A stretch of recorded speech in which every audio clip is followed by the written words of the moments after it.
At the core of President Trump's foreign policy are a few very, very simple truths. The security of the American people must be our greatest consideration. The agreements to which we enter must serve American interests, and countries must be held accountable when they break the rules. For years, Russia has violated the terms of the Intermediate Range Nuclear Forces Treaty without remorse.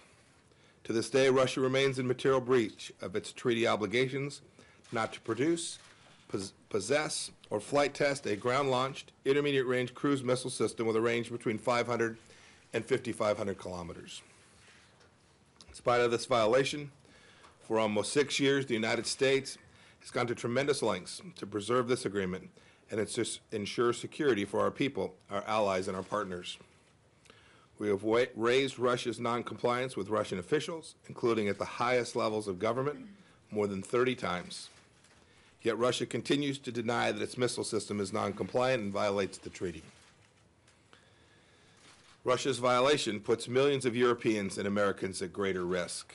It aims to put the United States at a military disadvantage, and it undercuts the chances of moving our bilateral relationship in a better direction. It's our duty to respond appropriately.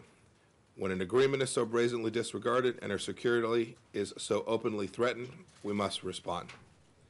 We did that last December when the United States, with strong support from all of our NATO allies, formally declared Russia in material breach of the treaty.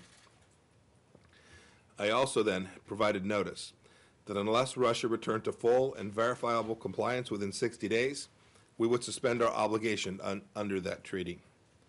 We provided Russia an ample window of time to mend its ways and for Russia to honor its commitment. Tomorrow that time runs out.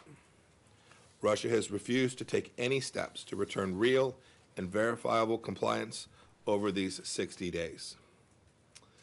The United States will therefore suspend its obligations under the INF Treaty effective February 2nd. We will provide Russia and the other treaty parties with formal notice that the United States is withdrawing from the INF Treaty effective in 6 months, pursuant to Article 15 of the treaty. Russia has jeopardized the United States' security interest, and we can no longer be restricted by the treaty while Russia shamelessly violates it. If Russia does not return to full and verifiable compliance with the treaty within this 6-month period, by verifiably destroying its INF-violating missiles, their launchers, and associated equipment, the treaty will terminate.